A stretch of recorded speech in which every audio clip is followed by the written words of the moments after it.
Hello and welcome back to Pin Cut Sew. Before I start, let me just say I just broke my microphone attachment, so sorry if the sound is not up to par with my latest videos. I'm gonna get a new one, but I'm gonna film this anyway because I really want to share with you this book sleeve tutorial. So if you are not a person who reads or brings books anywhere, then you're probably wondering why the heck would I need that? If you are a person who brings books everywhere and tosses them into the car with you or into a tote bag or diaper bag or backpack or whatever, and you end up having things like this happen, then you will totally understand the excitement that might come with having a book sleeve, a book cozy you might call it if you want to.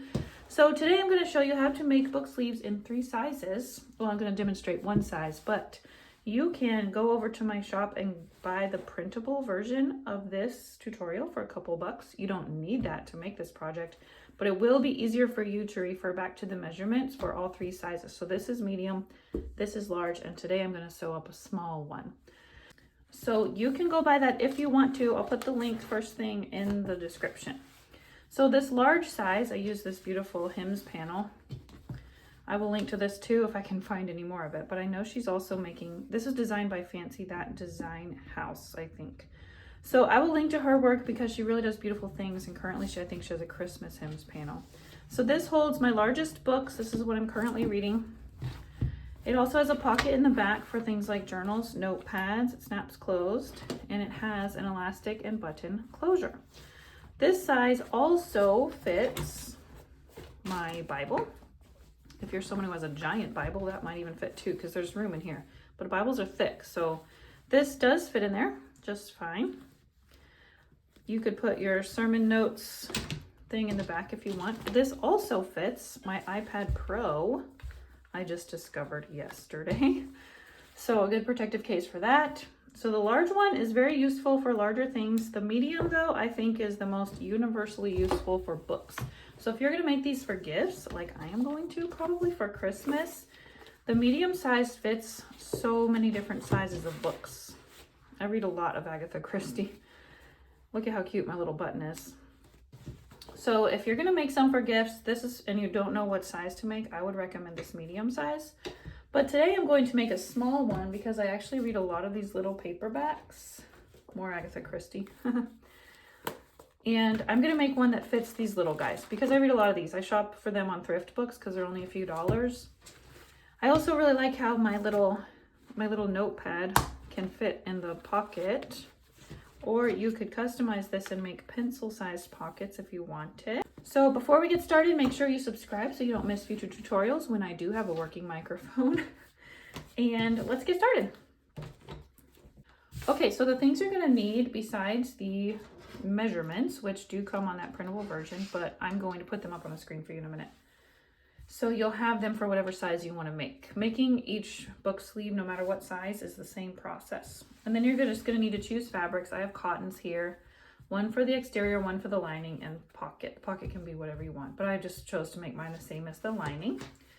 You're going to need some kind of closure, so you need a button. On this one, I used a button and elastic.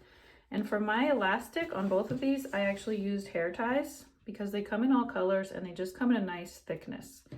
Or you can use elastic cord like this. Or for this version, I'm actually going to attach this piece of rickrack and wrap it around the button instead. So that's another option too. Then for the button on the pocket, you're going to need either a cam snap or Velcro. You can just sew a square of Velcro here instead. Then for the interior, to make it kind of poofy, I like to use this fusible fleece. If you do not have fusible fleece, that's okay. Just use a piece of quilt batting or a piece of regular fleece. Even a layer or two of flannel would work for this. So you can use whatever on the inside you feel like gives it a nice padded feel.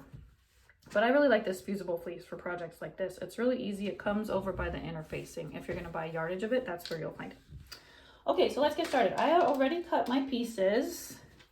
For the smallest size, your exterior and lining pieces need to be cut to 8.5 by 6.5, and that's the same for the fleece. So I need 2 of each, lining and outside. Then my pocket needs to be cut 6.5 by 12 because it's going to get folded like this. So I will put up for a second the other measurements for the other sizes as well.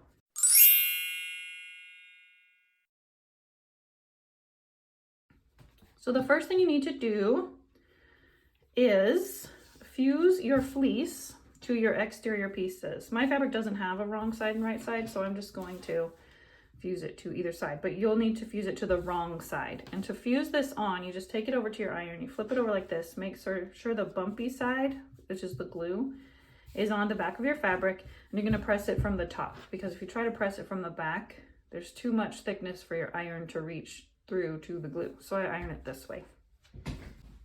Okay, my fusible fleece is ironed into place, so it's not going anywhere. If you're just using batting or something else for this, then you'll just want to match up all the edges, pin it, and baste it in place with a long machine stitch. Okay, so I'm going to put one of these aside. I'm going to work on my pocket. I'm just going to fold my pocket piece in half widthwise, so short ends together, and I'm going to go press this top edge, and then I'm going to top stitch it close to the folded edge.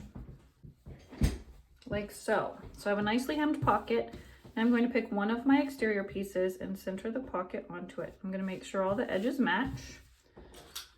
I'm going to clip it in place, or pin it, whatever. But before I baste it on, I'm going to attach my cam snap or my Velcro if you're using Velcro. I ran out of white, so one of these is a teal piece, my very last white set. Okay, so first I'm going to mark the center. I just like to pin the pocket on so that I make sure I get everything placed where it needs to be. So I'm going to mark the center with a crease there.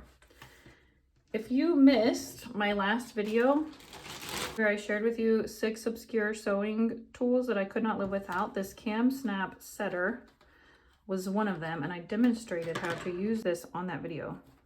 So I'm going to attach one here. So I will put that video up there in the top right corner so you can access it. This is one of my favorite tools, and I'll also link you to this again in case you need that link. Use these on purses, bags, baby clothes, pouches. I'm pretty sure I've even used them on my own clothes before. Okay, so if you don't have a cam snap, then you can just sew a square of Velcro. Okay, so now that that's in place, I'm going to go ahead and go baste my pocket on all these raw edges. Alrighty, so before I sew my exterior pieces together, I need to attach my button and my trim. So if you're using a hair tie, you just want to fold it in half, make sure the seam is going to get cut off, because if a hair tie ever breaks, it's at that seam. So you're going to center this with about 1.5 inches overhang going this direction towards your snap. And you're going to just go baste that in place like so and trim the rest of it off. But for this version, I'm actually going to go baste this piece of trim in place right across here.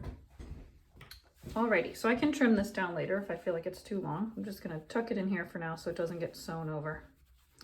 Okay, and then on the other side, 1.5 inches down from the top raw edge, let me make the center again. I'm going to hand stitch my button in place.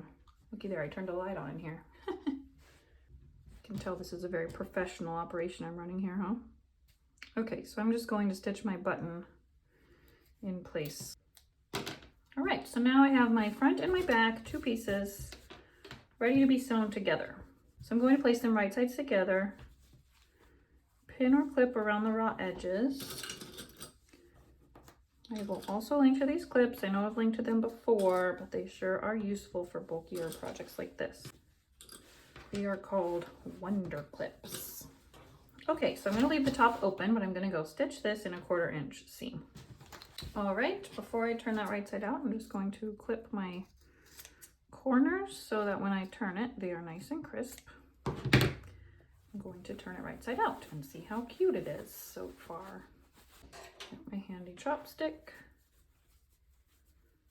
Get the corners nice and neat, and then I'm going to go press it flat just for grins. Alrighty, looking cute so far.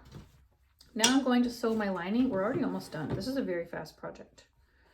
You could really batch sew a bunch of these for gifts all at one time. So with Christmas coming, keep this in mind.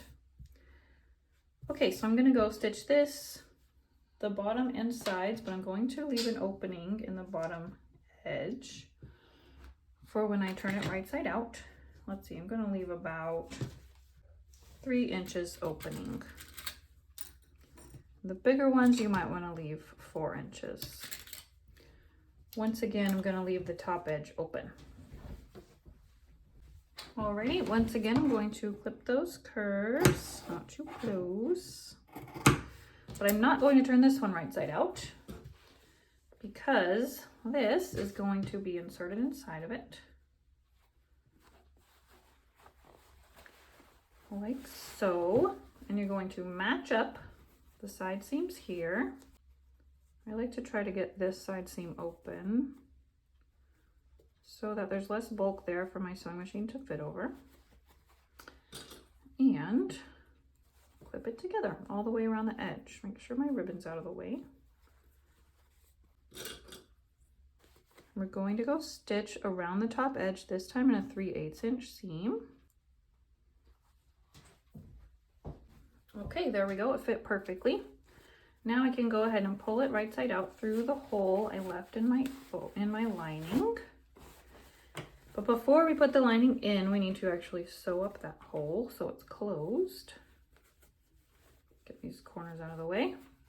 So I'm just going to turn the raw edges under as if I had sewn them. Sort of finger press them flat.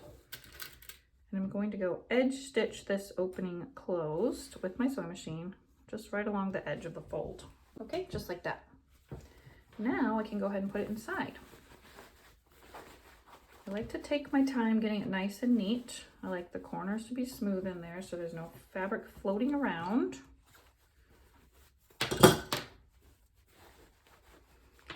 The corners worked out so they're flat.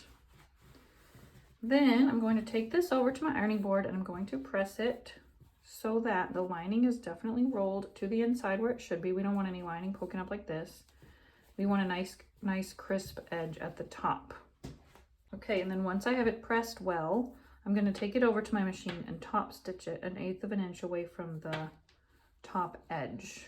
Okay, here's my finished book sleeve. You can go press it flat if you want to, but I'm too eager. I'm just going to put my book inside of it. It's a perfect fit. Look how cute. I love these fabrics together. I know they're unconventional, but I think they're pretty. And then let's see how long I want to make my rickrack. Probably that is plenty. I'm gonna trim it and I will put on some fray check. Found it. This fray check makes it so it doesn't fray. If you're used to using nail polish for this, clear nail polish, you should get fray check instead because it dries totally clear.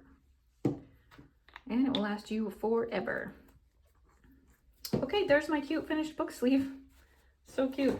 On this one, I put a little handmade tag on it before I sewed the front and back together. Love how that looks. Now, when I'm taking my kids places, which I do all the time, if you're a taxi mom like me, you'll understand. I don't have to throw my books in the car. I can actually have them kept safe in there instead. So if you make one of these, I would love to see it. Make sure you tag me. Also be sure and subscribe. If you like this tutorial, hit the like button so the algorithm knows you loved it. And also don't forget that you can go buy the printable version of these instructions because it is much more convenient. I strive to make them very beginner friendly. So it's a great beginner project and it's a really great Christmas gift idea. I'll see you soon. Bye.